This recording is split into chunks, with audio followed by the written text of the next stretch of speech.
Hey, everybody, welcome to the Orange and Brown Talk podcast, a Hey Mary Kay edition of the podcast. Questions from our Football Insider subscribers the day after that dramatic 13-10 win by the Cleveland Browns over the Green Bay Packers. A lot to get into in this pod, Mary Kay. I want to start with the news of the day, but before we get to that, I feel like we at least need to start this podcast with something positive, something uplifting, because, a lot of the questions are about Dawand Jones. They're about Joe Flacco. They're about some stuff like that. But we are more than 24 hours removed from that football game on Sunday. I'm working on, my 10 takeaways post for tomorrow. So I try to dig into the game a little bit and relive some of that stuff. Obviously, there's been a lot that you've been working on today with Shedeur Sanders at the Dawand Jones news, but a little over 24 hours after that game, I guess, what are your thoughts? Like what's going through your head about what we witnessed? Well, the number one thing that is going through my head is just how darn good this Browns defense is. And they're starting to get a lot of love out there in the NFL world now. Pat McAfee had something to say today about the Cleveland Browns. That was kind of funny. The Browns aren't ASS is how he tweeted that out. And I think that's sort of the reigning sentiment in the NFL world that, hey, maybe these Cleveland Browns are not as horrible as we all thought they were. They have been underdogs in all of these games. They were at least an 8 or 9.5 point underdog against the Packers at home. And, I think teams have discovered this season that this Browns defense is absolutely 100% for real and a force to be reckoned with. And I don't see that changing anytime soon, as long as they all stay healthy or reasonably healthy. It's deep. The defensive line goes all the way across in terms of being able to rush the passer. They haven't even gotten Mike Hall back yet. So I just think they're onto something here. And if they can get some decent quarterback play, which they really haven't gotten yet to any great degree or with any consistency, then I think that they can win some football games. Yeah, and I think the really positive thing is, again, sort of like what we talked about on post-game pod last night, is the thing we all sort of felt good about coming out of training camp has delivered. You never quite know how things are going to translate from training camp and the preseason to the regular season. But we all felt like, if nothing else, this defensive line was going to be really good. And because of that, the rest of the defense could be good. I have some concerns about depth in the secondary, some depth at linebacker. Like you said, they're healthy right now. If they start to lose the wrong guys, maybe that hurts them in the long run. But the things we kind of felt like we could count on with this team on that defensive side, it's translated to the regular season. So I think that's a real positive that's come out of these first 3 games. I think so too. And you've got some of those young guys that are living up to the hype and living up to the billing, right? We thought Mason Graham was going to be good. And lo and behold, he's off to a really nice start. Carson Schlesinger off to a really nice start. He would have had 2 sacks yesterday if one was not removed from the board via penalty. So these guys have looked really, really good. Miles is playing at another NFL Defensive Player of the Year clip. And then you've got Grant Delpit coming on strong. Now you've got Denzel Ward back healthy after he missed some time with cramping against the Ravens. And you can see the kinds of plays that he can make with that breakup on the sideline there yesterday. So it's a really good, strong, deep defense. And that's what they're going to need, because right now they don't have the offense to go along with it. And they've got a lot of tough teams that they're going to play the rest of the way. Okay, so let's get to the news of the day. And of course, it was not good news, unfortunately, for the Browns. And that is that Dawand Jones is going to be out for the season. Once again, he's undergoing season-ending surgery on his knee. So, of course, a lot of people had some questions about how the Browns will approach this tackle situation. I think there's some long-term discussions to have about this offensive line as a whole, but we'll just start here. A lot of people brought this name up in the comments, and then we can take this wherever we want to, but we'll use George Rabel from Moscow, Pennsylvania. Hey, Mary Kay, with Dawand Jones out for the season, should the Browns consider a reunion with Jedrick Wills Jr.? Well, I really don't think so, because Jed had a very nagging, lingering knee injury during this offseason, which is why he doesn't have a job right now. So I'm not even 100% sure that he would be anywhere near ready to get back to football right now. There's something going on there. I don't know exactly what it is. It's been hard to pin down, but I don't think he is ready to jump onto a football field right now. So I really don't think that that is an option at this point. And they're going to have to head over to their short list of offensive tackles and start looking around for some guys, and also scouring some rosters and see if they can maybe make a trade or do something, because right now they are in a little bit of a world of hurt at their tackle position. In addition to Dawand being out for the season, Jack Conklin is struggling with an elbow injury, and you have to wonder where that thing is going.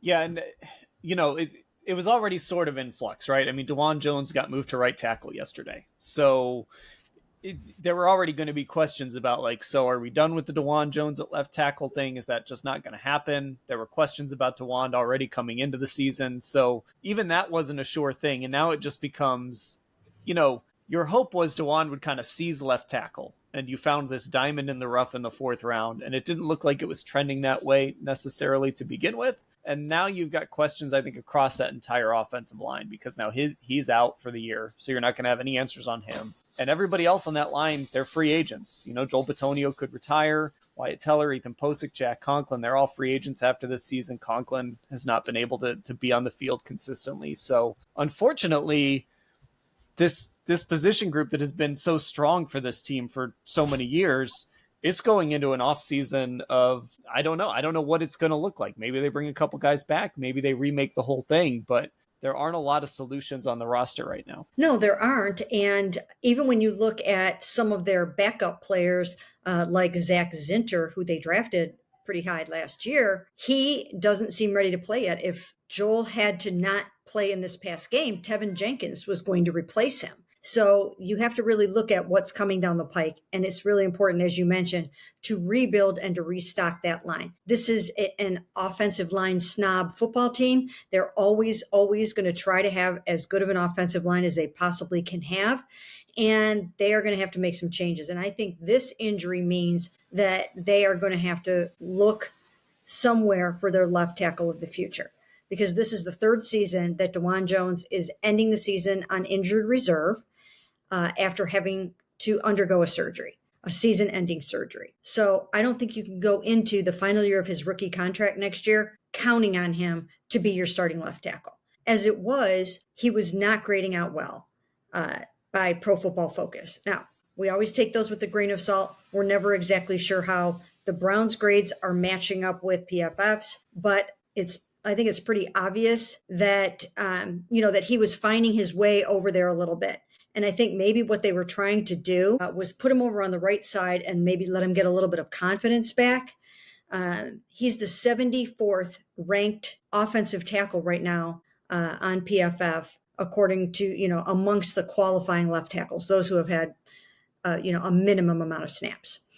There's a certain minimum of snaps. But he's 74th right now. And that's really, really bad for your starting left tackle. And his grade is in the 30s. And a starting grade should be in the 70s. So that's not going to cut it. And in terms of their backup tackles, they've got Cornelius Lucas. He's a 12th year pro. And then KT Levinston. He was a 7th round pick of the Rams last year. And he spent last year on injured reserve with an ankle injury. So he's only played in 2 games. Now, he did an excellent job in run blocking yesterday, but not so much in pass blocking. He graded out at 15.5 in pass blocking. And as I mentioned before, a starting caliber grade is in the 70s. So that tells you right there just how deficient he was in that area of the game. However, in run blocking, he was best on the team at 79.4 or something like that. So he did a really nice job in run blocking. He's a big guy, big, strong guy. And Ethan Posick praised him today for his size, for his run blocking. And he was probably a part of the reason why Quinshon Judkins was able to rush for 94 yards in that game on 16 carries for more than 5 yards per carry. See, here I go with the numbers, Dan. I just rattle them. If folks aren't watching on you, if they're listening on the podcast, Mary Kay's not looking at anything. She's not clicking around on her laptop. These are just coming off the top of her head. I don't know where that comes from. And I didn't even know that it was a thing until you and Ashley pointed it out. But Nevertheless, Dawand had been struggling somewhat as it was at left tackle. And so I think the Browns need to go back out into the world and search for their left tackle of the future. Yeah, and look, this is part of, we obviously always talk about the quarterbacks, right? We talk about, okay, they have these 2 first-round picks. They're armed to go get a quarterback in the draft next year. This quarterback class has been a little underwhelming so far, but there's still a lot of time left. But also, like, let's say Dylan Gabriel shows some signs of life, or even Shedeur Sanders shows, okay, maybe we want to keep going with this guy. Those picks, suddenly you can use them in other areas, right? You could get one of the top tackles in the draft. We know Andrew Berry loves to take big guys with those first round picks. So, you could take a tackle early in the draft.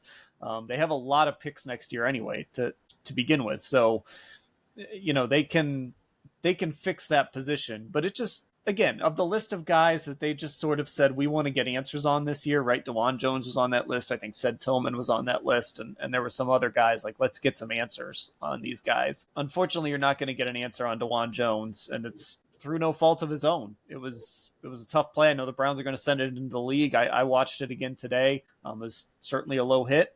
I don't think it was dirty, but I don't know. Kevin did seem to indicate that he didn't think it was a dirty play, but it was just bad luck for Dawand. And you would have liked to have seen, could he show improvement over the course of 17 games, but we're not going to get to see that. Yeah. I mean, and I think that there was probably some kind of a method to their madness to put him back over there on the right side. Now, Jack Conklin was out with a right elbow injury. And I think when you're going against Micah Parsons and Rashawn Gary, I think they wanted Dawand to have some confidence. I put this all in an updated story that I just put up on cleveland.com, just kind of going into more detail about this whole situation, about what happened with Dawand and why, what happened with Jed and all that kind of stuff. So I really think that they wanted to build his confidence a little bit, but also they felt from a matchup standpoint going against Micah Parsons and Rashawn Gary that he was just going to be better served over on that side. So they started out with Cornelius Lucas at left tackle, and then they flip-flopped him back again over to right tackle and put KT over there, Leviston. Now again, KT Leviston, young guy, 2 games under his belt, not starts. And, so if you have to go to KT Leviston and Cornelius Lucas for any length of time, you're just not where you wanted to be from a starting tackle standpoint. And when you have an immobile 40-year-old quarterback, that's a tough road to hoe. Okay, let's switch back to something good here. We're going to alternate a little bit as we go here. Some questions on bad stuff, some questions on good stuff. So we're going to go to Chris in Cicero, Illinois. Hey, Mary Kay. With Quinshon Judkins starting to look comfortable in the offense, do you think they can start running the ball better? And do you think that can help open up the passing game? I do think that's going to happen. But once again, they're going to have to be able to pass block. They're establishing that they can run block, or at least they did yesterday against the number 2 run defense in the NFL. Again, Quinshon ran for 94 yards. And when the chips were down and they really needed him, he ripped off runs of 14 and 38 yards on that first field goal drive of Andre Schmidt's. So he was starting to get stronger as he went along. He's in phenomenal shape. And he's one of those guys like Nick Chubb. I think that once he gets rolling and he gets ahead of steam, he just gets in that zone. And I think we saw that yesterday. So that's really good. I think the future is bright with Quinshon at running back for the Cleveland Browns, but they're still going to have to be able to pass block. And can they pass block for Joe Flacco? And that could be the issue here. Yes, the run game will open up the passing game, but if he's getting hit and he's getting sacked, that's not going to help the passing game that much. And that's when they're going to have to start asking themselves, do we go with the more mobile, younger quarterback at some point? Because we cannot keep our 40-year-old quarterback, our 40-year-old mostly immobile quarterback upright. Yeah, so I looked this up today, and this is obviously, we're recording this before the Monday night games, but this is not going to be anything that's affected by either of the 2 teams playing tonight. That's Detroit and Baltimore. But when you look at your statistical rankings, the Browns offensively, when you look at total yards per play, they're 29th. So you got to get that number up a little bit. They're at 4.35 yards per play. They're 20th in rushing yards per play. That'll improve with Quinshon. And they're 31st in passing yards per play. per game a little better in some of those areas, but still not where you want it to be.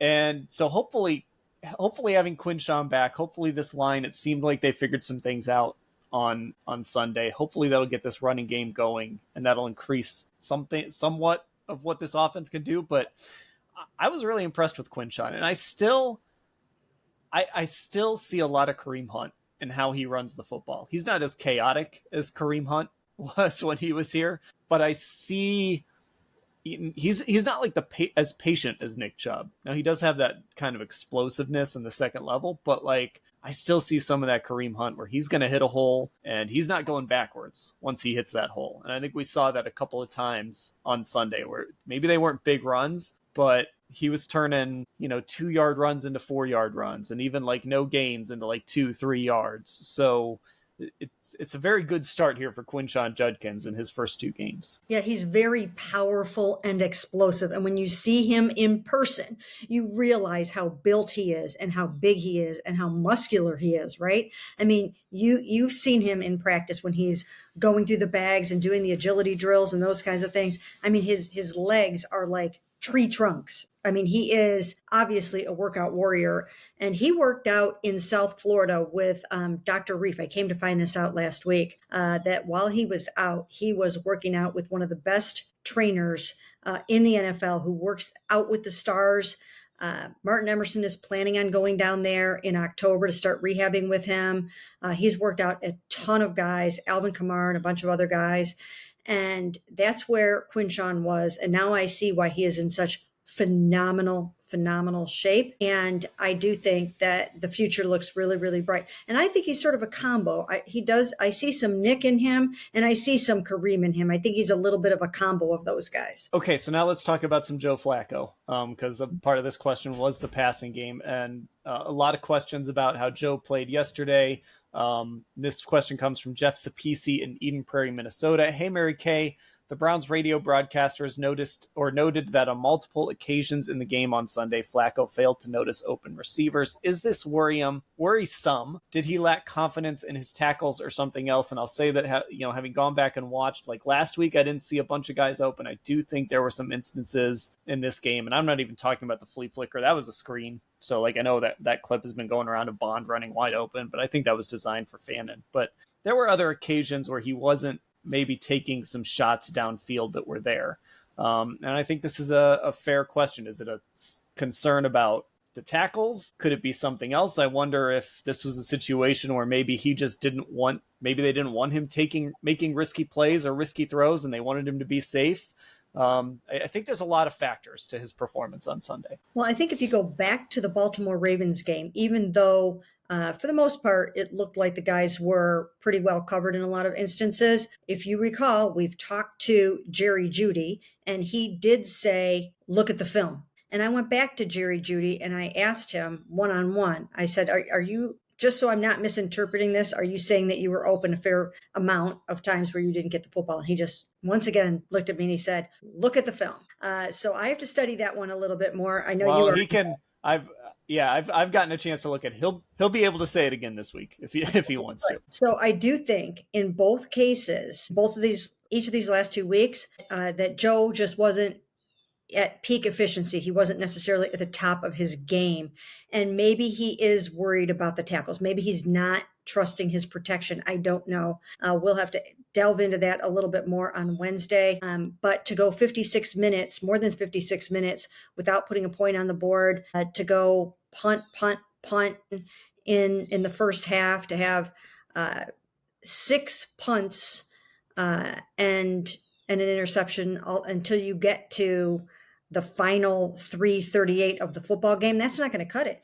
If they lost that game, I think there would have been serious consideration to go to Dylan Gabriel. They would have been 0-3. And then at that point, you're starting to think, what are we doing here? So I think that they might have just given it a whirl just to see if it could jumpstart the offense a little bit.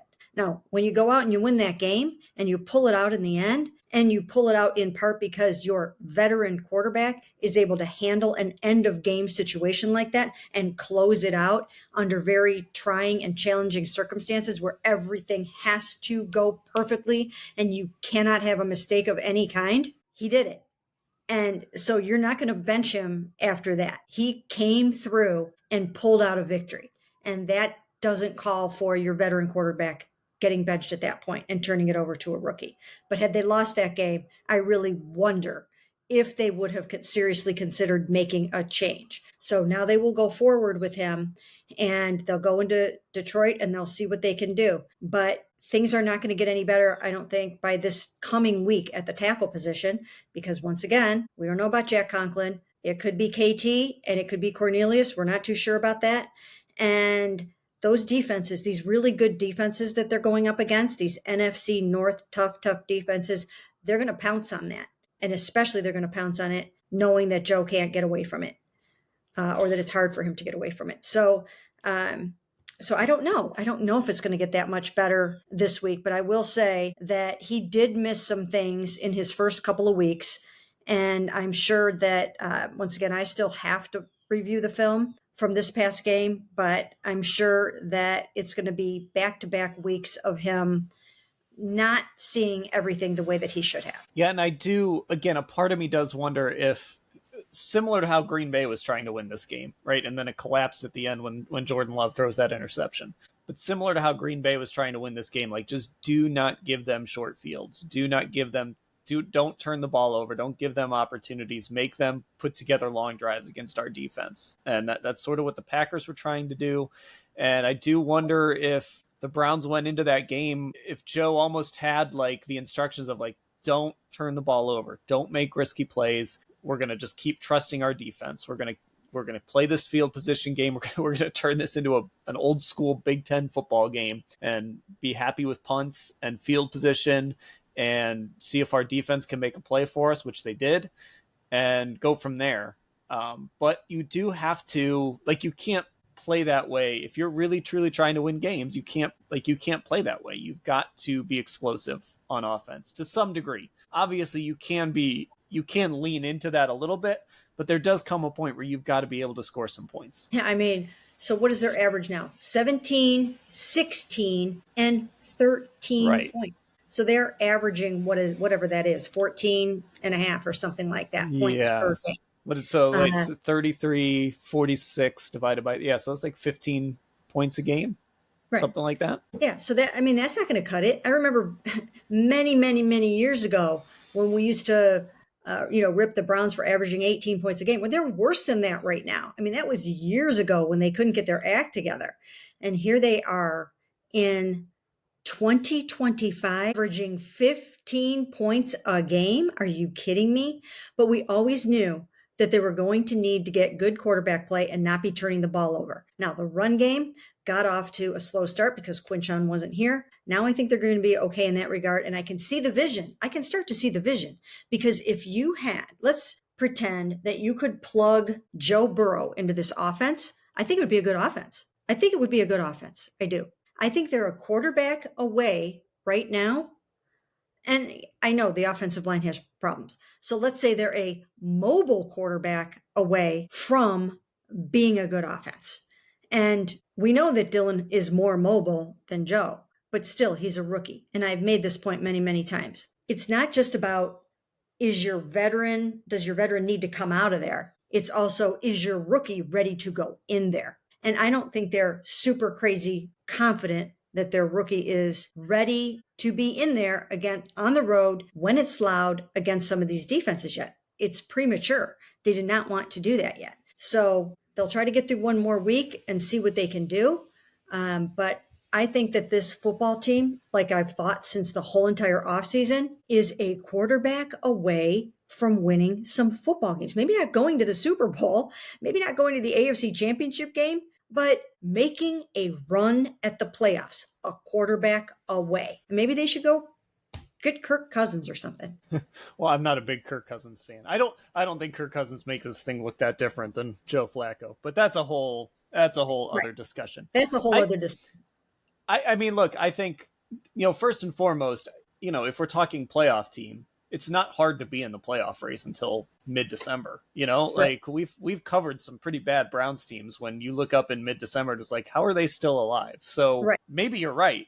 I think they need some more weapons, but I think they have the start of some things. I think obviously if they can figure out Jerry Jeudy a little bit, kind of get him going like he was last year, I think that's important. I think they still probably need 2 more receivers. We'll see if they can figure out Isaiah Bond here that's another guy, right? That they're trying to get answers on. Like, can Isaiah Bond be a guy moving forward? So I think there's still question marks there, but last year the Washington Commanders were supposed to be a bad football team, and they end up getting Jaden Daniels with the number 2 pick. He's awesome, and look what they did. So, that's not to say that if the Browns getting Jaden Daniels in this draft or something, they're going to go to the AFC title game next year. But a quarterback is transformational. Like, a good quarterback is transformational, even if you're kind of looking at a roster and you're kind of like, I don't know about some of the guys over here, but there are pieces in place, and that's why it's so important that they get that position figured out. Well, look at it right now.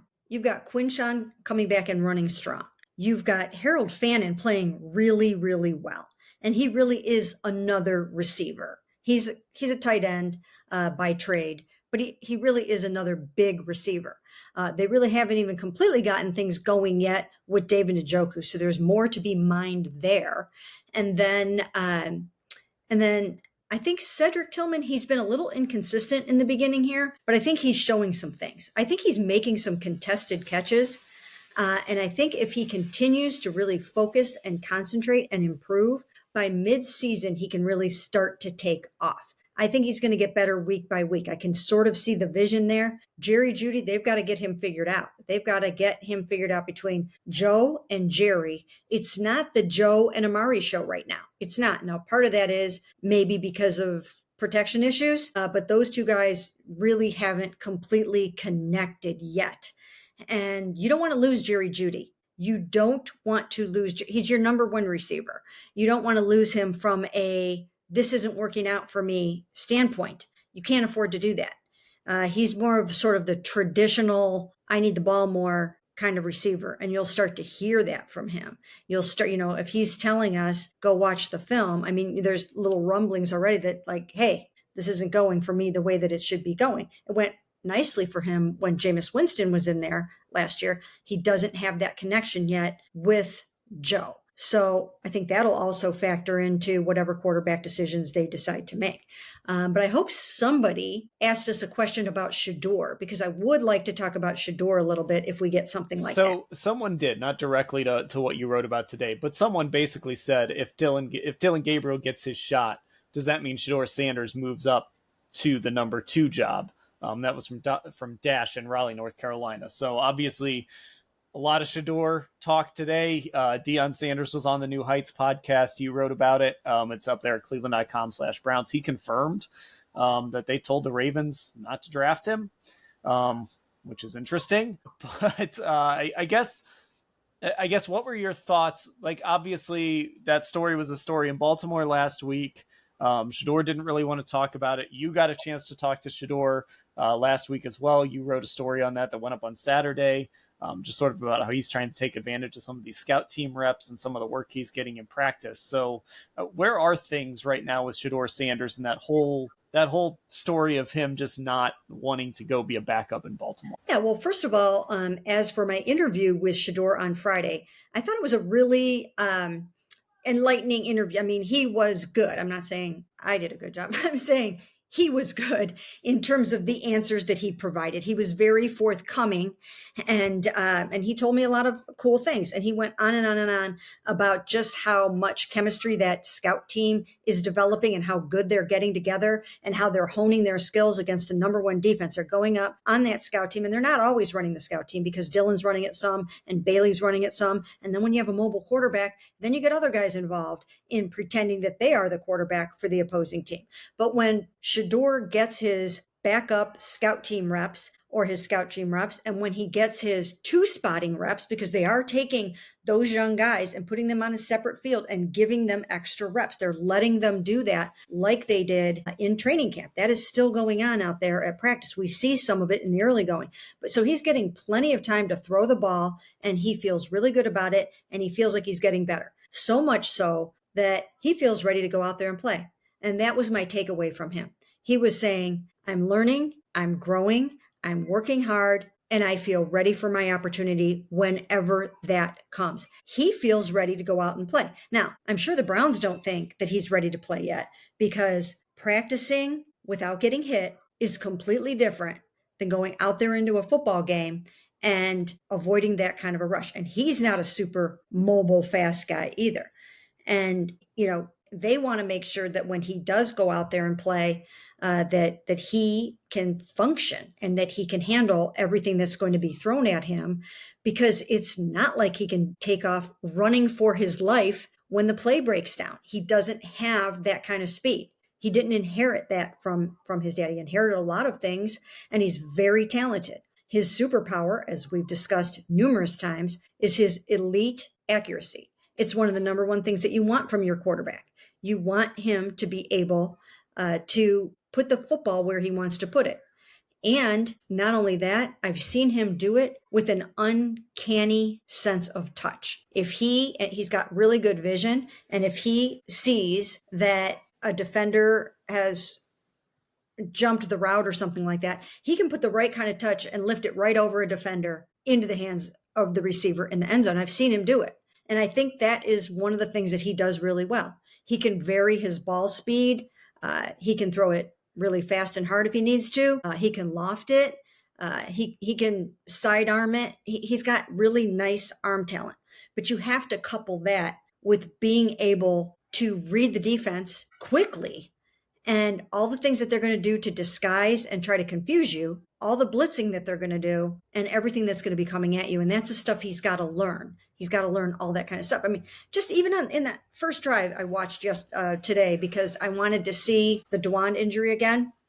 And you saw Joe, I know you saw this, where Isaiah Bond goes in motion and Joe is screaming at him to stop. Because if he doesn't, they were going to get an illegal motion penalty. Right? Yeah. There were a couple instances like that in the game with different guys. Right. And these are the kinds of things that you have to be able to know how to do pre-snap. And, when we talk about, is Shedeur ready? These are the things that he's still working on. But I was struck by how ready he thinks he is. He feels really excited and ready. And he thinks Gage Larvadin is ready and Caden Davis is ready. He's like, you need to see these guys. Like, these guys are really, really doing really well, and they just need their opportunity. Well, that's all well and good. We all know that it's a big boys game out there, and some rookies can go out there and excel right away. But a lot of times you got to go out there and you got to learn on the job and learn on the fly and make some mistakes and see what these savvy DBs are going to do to you and how a defense is going to try to shut you down. So he's excited. He's really, really excited. And I think that's good. His confidence is growing, and that's what he's going to need. But as far as this whole Baltimore story, turns out it's as true as can be. You never know in these situations. But there was Dion right on that New Heights podcast with the Kelsey brothers talking about how he got on the phone himself with Ozzie, who he went and played for, came out of retirement, went and played for Ozzie Newsome in 2004 and 2005 when he was 37 years old. So he knows Ozzie really well. And he was having an honest conversation with him and just saying, we don't think this is the right situation for Shedeur to go sit for behind Lamar for a decade.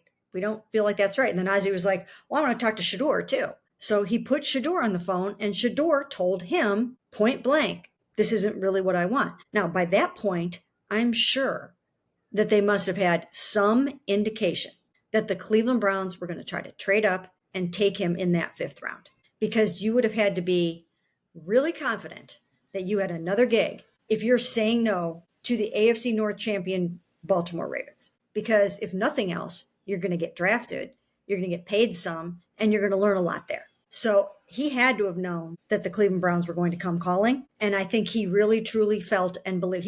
He really liked the Browns in the pre-draft process. As I came to find out all of this stuff, as I was doing all my research before the draft, he was reaching out to them. He really, really liked Kevin. He liked Andrew Berry. He liked a lot about what was going on with the Cleveland Browns. And he saw for himself an opportunity here.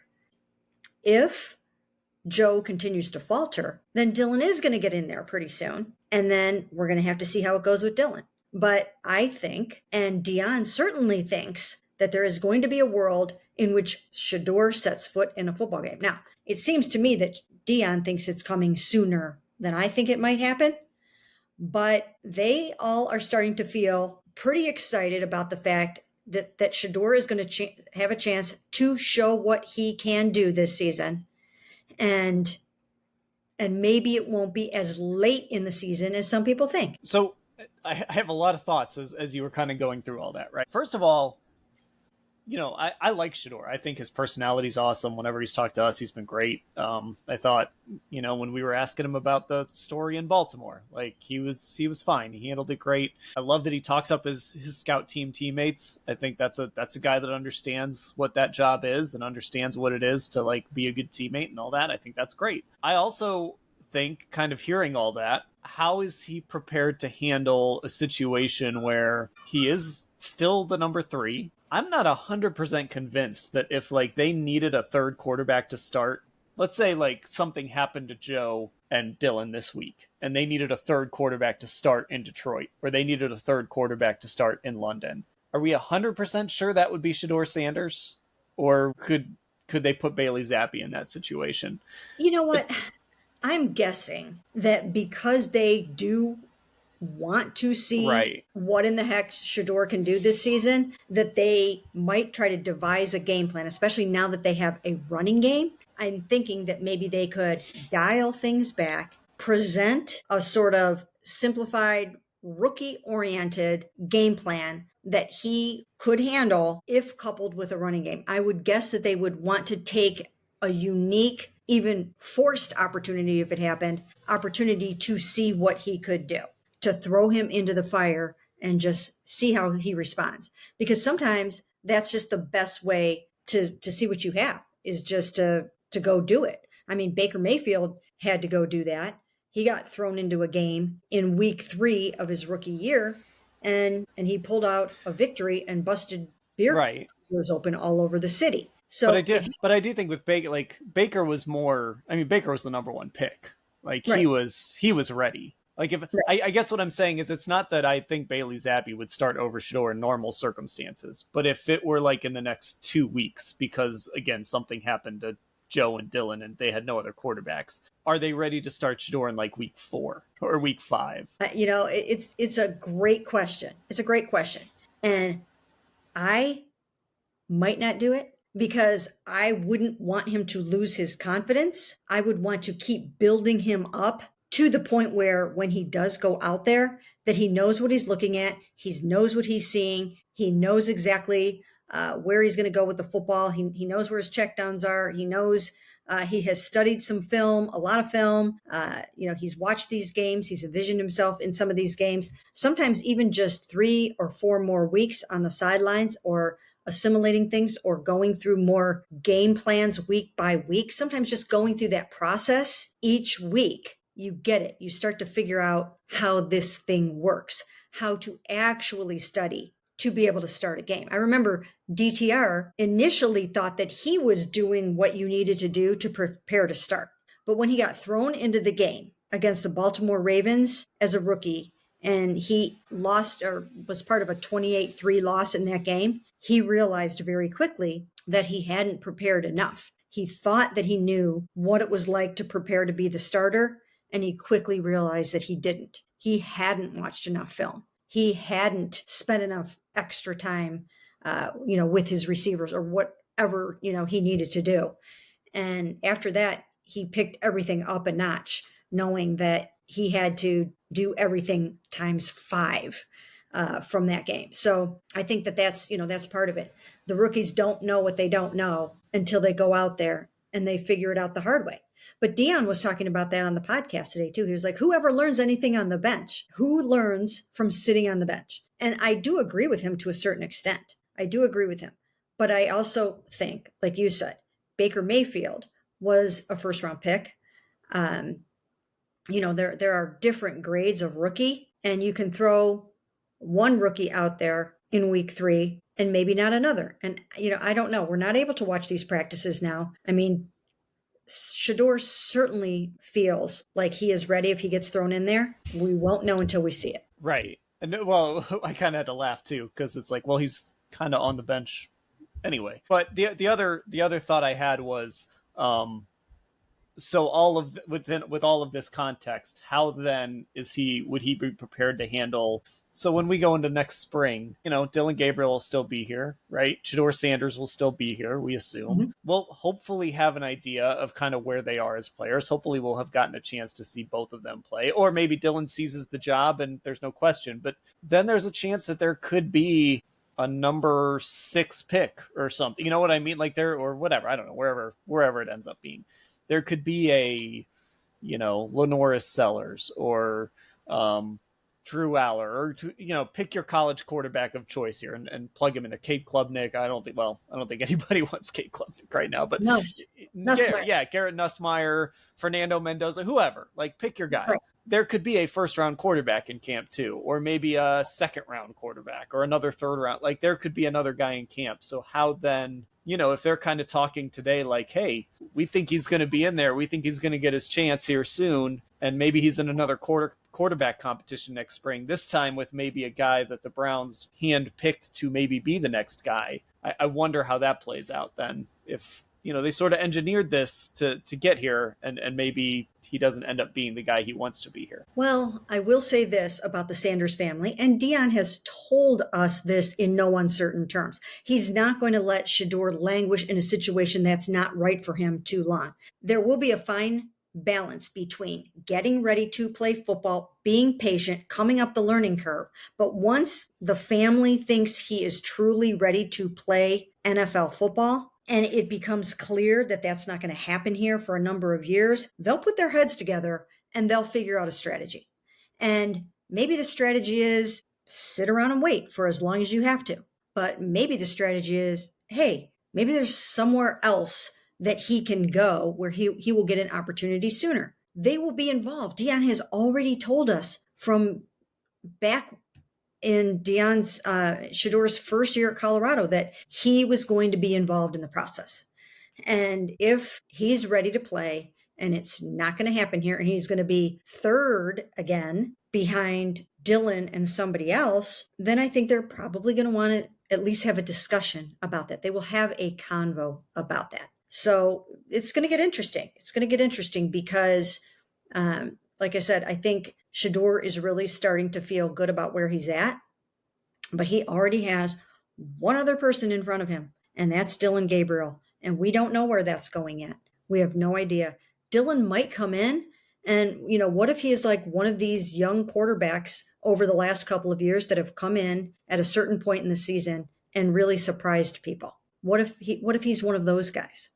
So I just don't think we know where this is going yet, but I do think we are going to find out some things fairly soon about the rookie quarterbacks, at least one of them. Yeah, I agree with you. Okay, I do want to give a shout out here to a guy who sends us Hey MKs all the time. He sent us this note, Dave Barnes in Richmond, Virginia. He says sort of a funny story, but also a little bit of a sad story. I'll warn everybody. But Dave Barnes in Richmond, Virginia said last week his dad was passing away after the Ravens game, and he was amazingly lucid. As we were saying goodbye to him, I joked, if you happen to meet the big guy, could you ask him to cut the Browns a break? He laughed and said he would. Never has a Browns game made me cry this much as it did on Sunday. So could there have been some divine intervention? And Dave, I think maybe there was. Maybe your dad was steering that Andre Schmidt kick through the uprights. So Dave, we appreciate you always sending us your Hey MKs, and our condolences on the loss of your dad. And I know Browns fans are maybe happy that he was able to help them get a win on Sunday against the Packers. So we will wrap things up there. Like I mentioned, questions from our Football Insider subscribers, cleveland.com/Browns, the blue banner at the top of the page to get involved with that. Our YouTube is Cleveland Browns on cleveland.com. Find us on Apple, find us on Spotify. Just search Orange and Brown Talk. Mary Kay, I'll talk to you later. Sounds great.